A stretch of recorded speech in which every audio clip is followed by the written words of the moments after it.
Ready? Itch. Knee.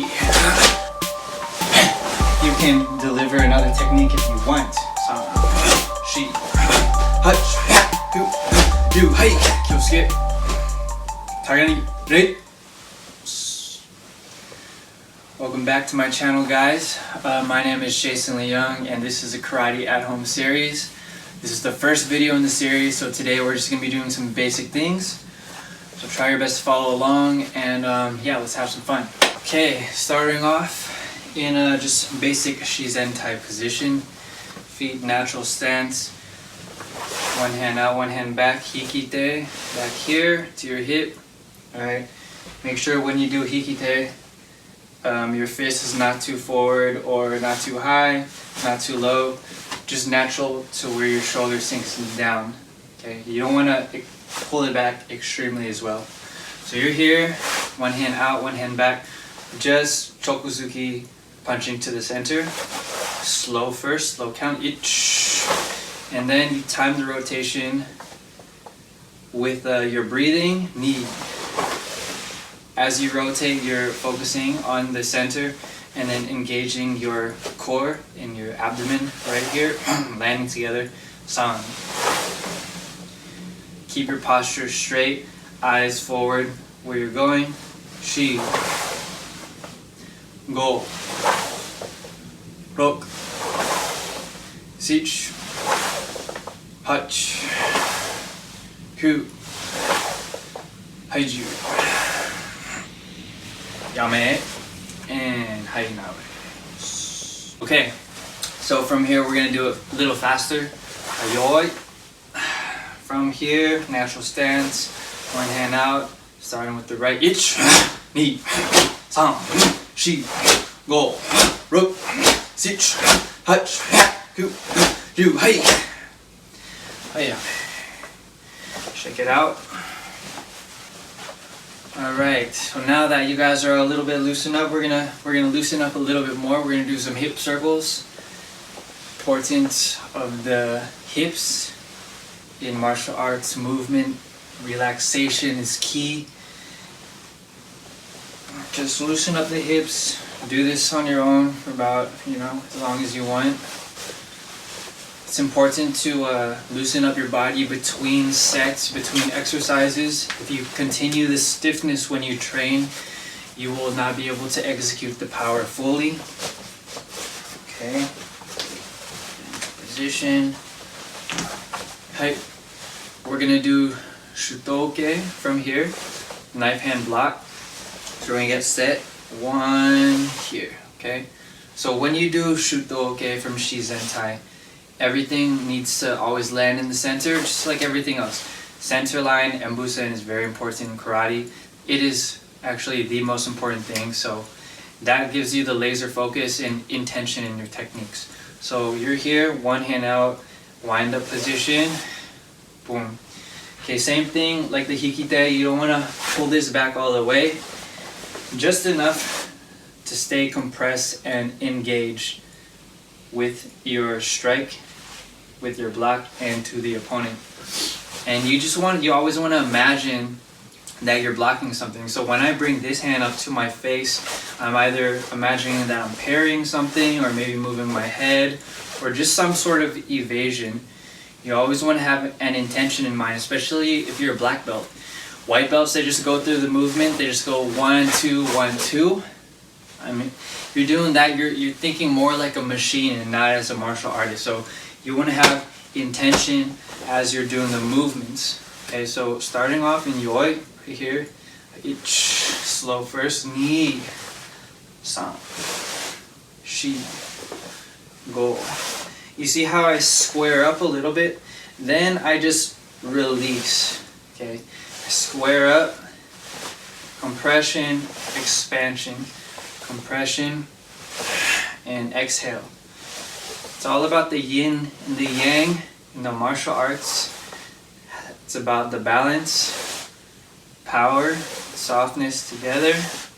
That's how you create a strong technique. One more. And relax. Shake it out. And then we're going to do a 1 count 2 moves a little bit faster. Loosen up the shoulders, back.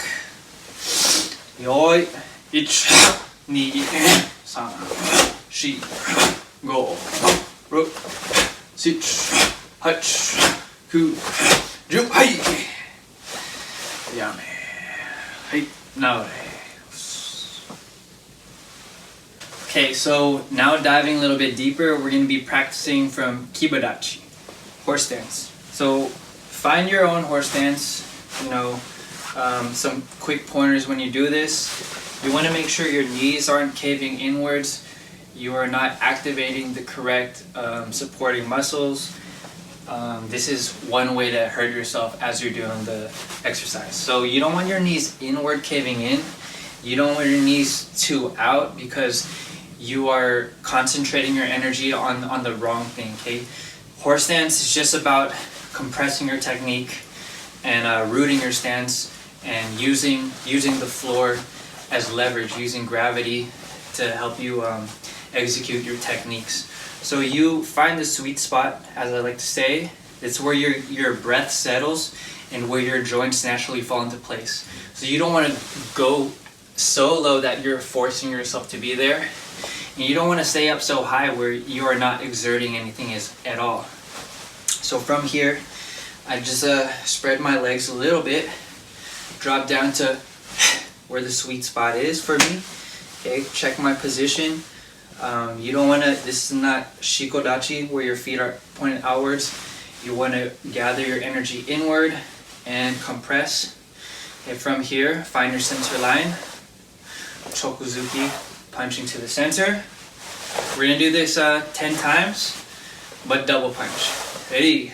Ich, ni, san, shi, go, ro, six, hach, ku, ju, hai. And on your own, you guys can do that on the other side. I think we get the point of that. Just developing a rhythm and combinations. You don't want to get into the habit of just throwing single strikes into combat, okay? But the purpose of throwing single strikes in training and doing them at a longer tempos, wait,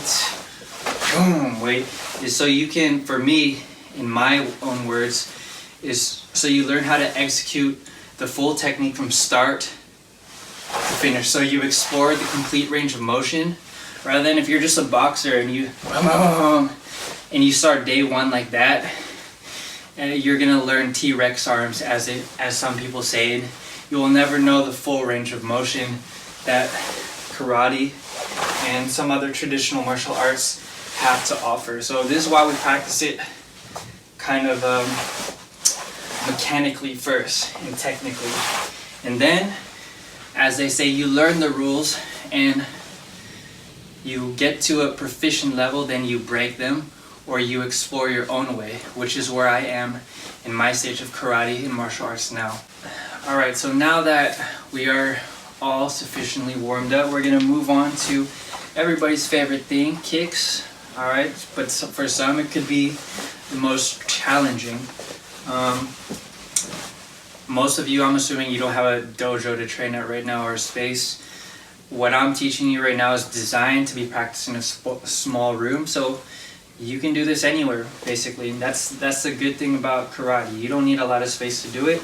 So we're gonna work on maegeri keage, your front snap kick.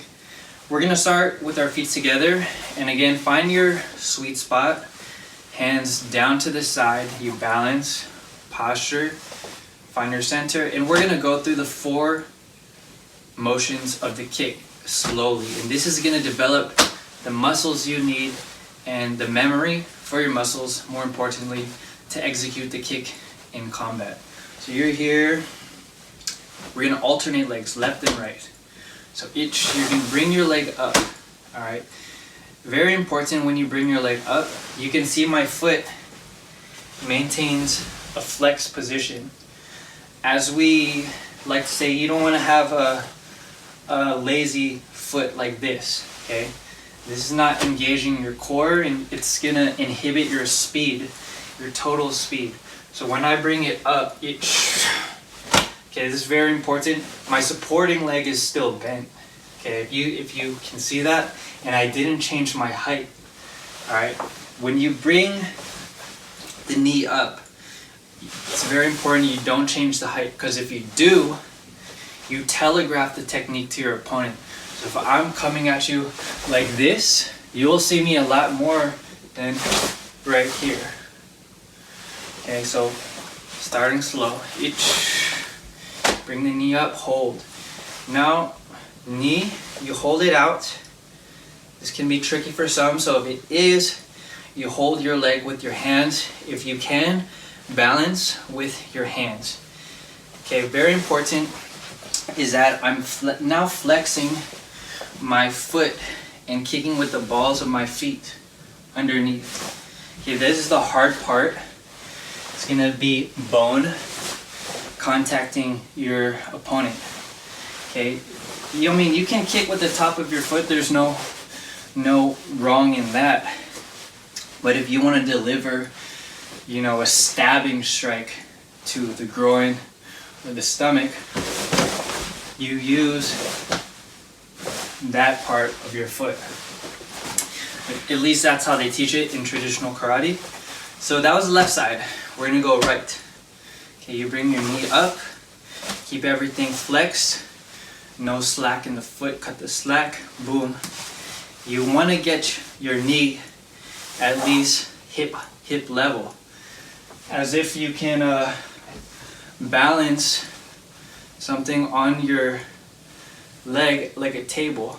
Okay, if it's lower, it's gonna fall. If it's too high, it will tilt as well. So you want your knee to be in a level position. So you're here, this 1, 2.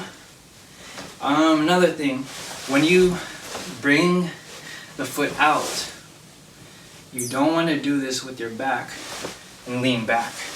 Because if you do that in combat, you expose your chin and you risk yourself of being knocked off balance. Okay, you want to always impose your technique on the opponent. So posture, again, one of the top priorities in martial arts. This is why traditional martial arts offers the details, as opposed to you just going to a kickboxing gym and throwing down on day 1. So these are the principles I've learned and picked up over the years. Up, posture, center back. The snap back is equally as important. And when I snap it back, I return to the same position as number 1, flex, because from here, this is what we call the chamber. You can deliver another technique if you want. If I throw my kick, let it drop down lazily, I risk myself getting striked or swept or worse, knocked out. So as I do the kick from position, each knee, and then back down. Okay, you do that a couple of times, a few more times, each knee, and don't be afraid to hold the position. San, shi. If you're struggling, you might need to work on it, but this is hard work.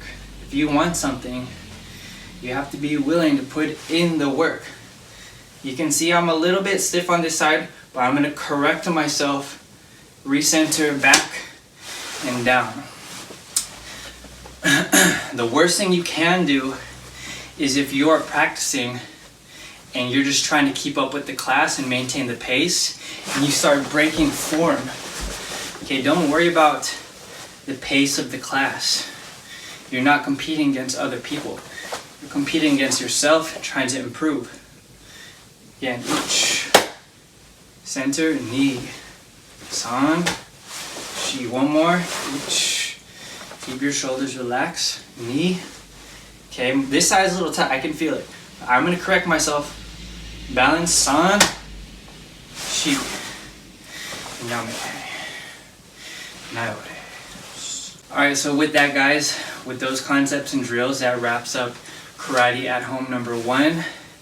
You don't need a large space to do this, and you can still maintain, hone, and sharpen your techniques at home in the comfort of a little space, anywhere, anytime. Maybe not at work.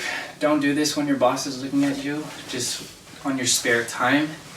And when the lockdowns and closures are over, hopefully you can come out of this as a better martial artist and as a better person. So with that, Kyosuke! Hai, Hagani! Hey! Thank you very much. Till next time.